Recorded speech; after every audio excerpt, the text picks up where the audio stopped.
Bonjour. Le chant, instrument thérapeutique. Comme un instrument de musique, une guitare, une flûte, un piano, une harpe, le chanteur trouve sa posture physique ancrage et sa posture intérieure, dynamisme et imagerie mentale pour parfaire son chant mélodieux. Le chanteur est un instrument à part entière et utilise donc tout son corps pour trouver son aisance vocale. Ainsi, faire fi de tensions crispantes, entraînant une désorganisation de la machinerie, et utiliser sa respiration pour maîtriser la qualité du son produit, est un enjeu de tout bon chanteur. Mais ce n'est pas seulement cela, car cette maîtrise ne s'arrête pas là. Les tensions. La plupart des élèves de chant lyrique viennent en cours car ils aiment bien chanter. Mais ils pensent bien chanter dans leur salle de bain. Ils se sont orientés dans cette voie car ils ont été sublimés par la voix du chanteur renommé de leur époque et constatent, après tout, que c'est facile de chanter comme cette idole. Mais une fois arrivés dans l'arène, en cours avec le professeur, les choses se compliquent, car l'élève s'entend dire « mais ce n'est pas de l'imitation ». Le professeur explique donc le système de la respiration du chanteur, très important. Puis, explique comment il faut maintenir la note du début à la fin, sur la même lignée. Et là, les tensions commencent à se produire. L'élève se remet en cause et commet un forçage de la voix, ou lâche carrément sa respiration. Ce qui fait qu'il n'y a plus de son mélodieux.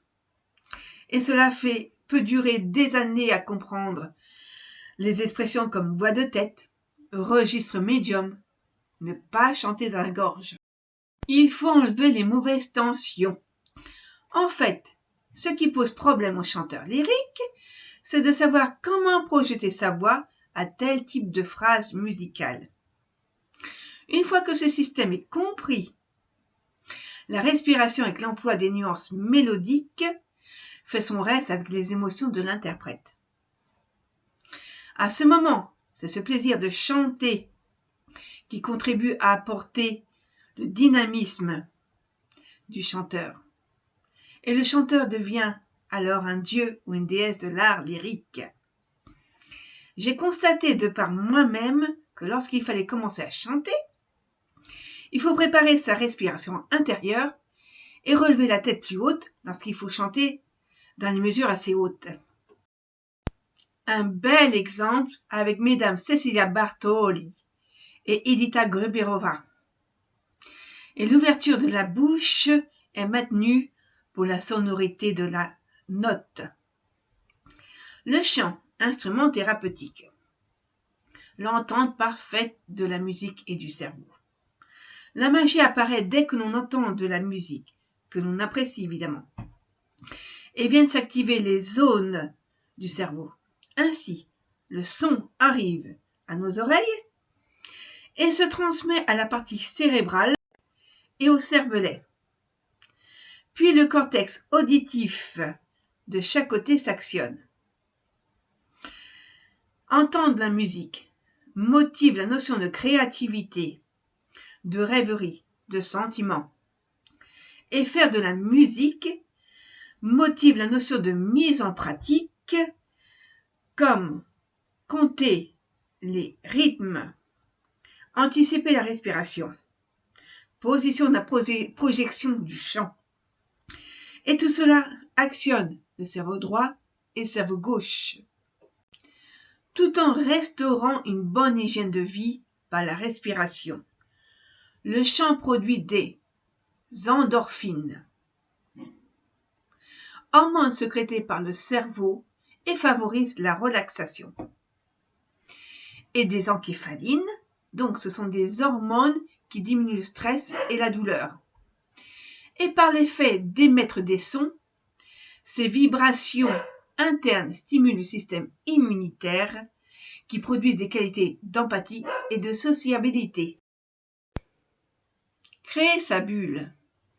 Le chanteur, pour bien chanter, utilise donc son corps, trouver sa posture, sa respiration, ses résonateurs, son dynamisme rythmique pour produire la sonorité mélodieuse de sa voix et répondre aux spécificités de sa partition.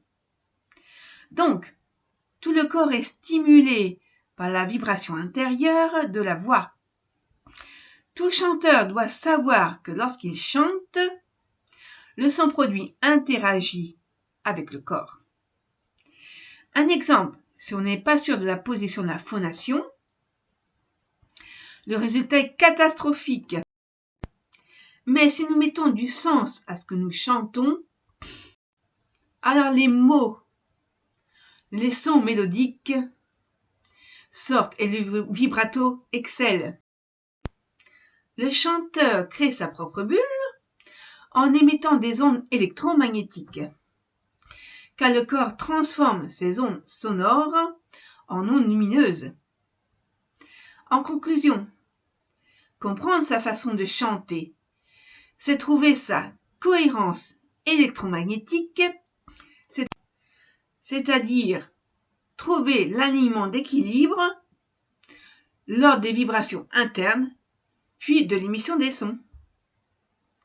Merci de m'avoir écouté. À bientôt!